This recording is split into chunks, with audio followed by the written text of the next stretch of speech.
Bonjour, c'est Alma. Dans cette vidéo, je vous parle de qu'est-ce que le Reiki.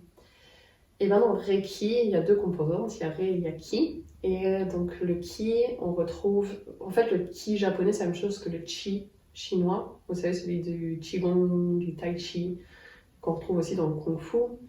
En Inde, ils appellent ça le Prana. À Hawaï, ils appellent ça Mana. En France, on va peut-être plus parler de bioénergie. Enfin voilà, donc ce ki là, ou le chi, généralement c'est plus comment de dire chi, l'influence chinoise, et ben c'est l'énergie universelle, l'énergie générale. C'est vrai que nous on a peut-être plus tendance à parler, c'est quoi l'énergie? Ben, ça va être par exemple l'électricité. C'est un exemple effectivement de quelque chose qui circule, de quelque chose qu'on peut canaliser. Mais voilà, si on parle du qui plus général, en fait, tout est énergie, tout est qui. Après, ça va être une différence de fréquence, d'intensité qui va faire que ça va être plus dense, genre vraiment matériel, ou plus éthéré, invisible, comme les pensées, en fait. Les pensées sont énergie, sont qui. Les émotions sont qui et énergie et aussi circulent, ont des différences de densité, etc. Donc, voilà pour l'aspect qui du Reiki. C'est-à-dire que on s'adresse, ça touche le grand tout, toute énergie. Donc voilà. Et après, qu'est-ce que le Rei? Le Rei, pour revenir un peu à l'histoire, en fait, Usui Sensei, pendant, je vais dire, toute son enfance, son adolescence, même sa vie adulte, en fait, il a touché à beaucoup de pratiques qui utilisaient justement ce ki. Donc, il a fait du qigong japonais, même beaucoup de pratiques. Il faisait du magnétisme dès 8 ans, en fait, on venait le voir, parce que c'était très courant au Japon, en fait, le magnétisme.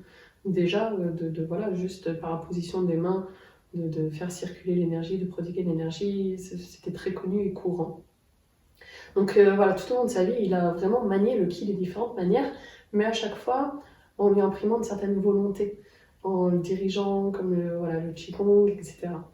Et quand il a eu sa révélation donc à ses 60 ans sur le mont Karuna, en fait, ce qu'il a découvert dans cette énergie si particulière de Reiki, c'est que cette énergie-là, en fait, elle avait déjà une intention propre, en quelque sorte.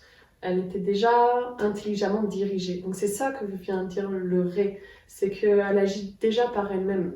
En fait, je pense qu'en français, ce qui ressemble le plus qu'on utilise en ce moment, c'est cette notion de j'allais dire force créatrice, de guérison innée, en fait. Cette intelligence-là, cette énergie qui va faire germer la graine, qui va faire fleurir la fleur. Voilà, cet élan-là d'amour, de vie, tout à fait naturel qui impulse juste la vie si unique et particulière et propre à chacun, à chaque chose. Donc voilà ce qu'est le Reiki, c'est cette énergie-là qui va juste ramener à l'essence et faire fleurir l'essence, qui va nourrir l'essence de la chose qui la traverse. Voici pour cette vidéo et je détaille un peu plus dans la vidéo suivante.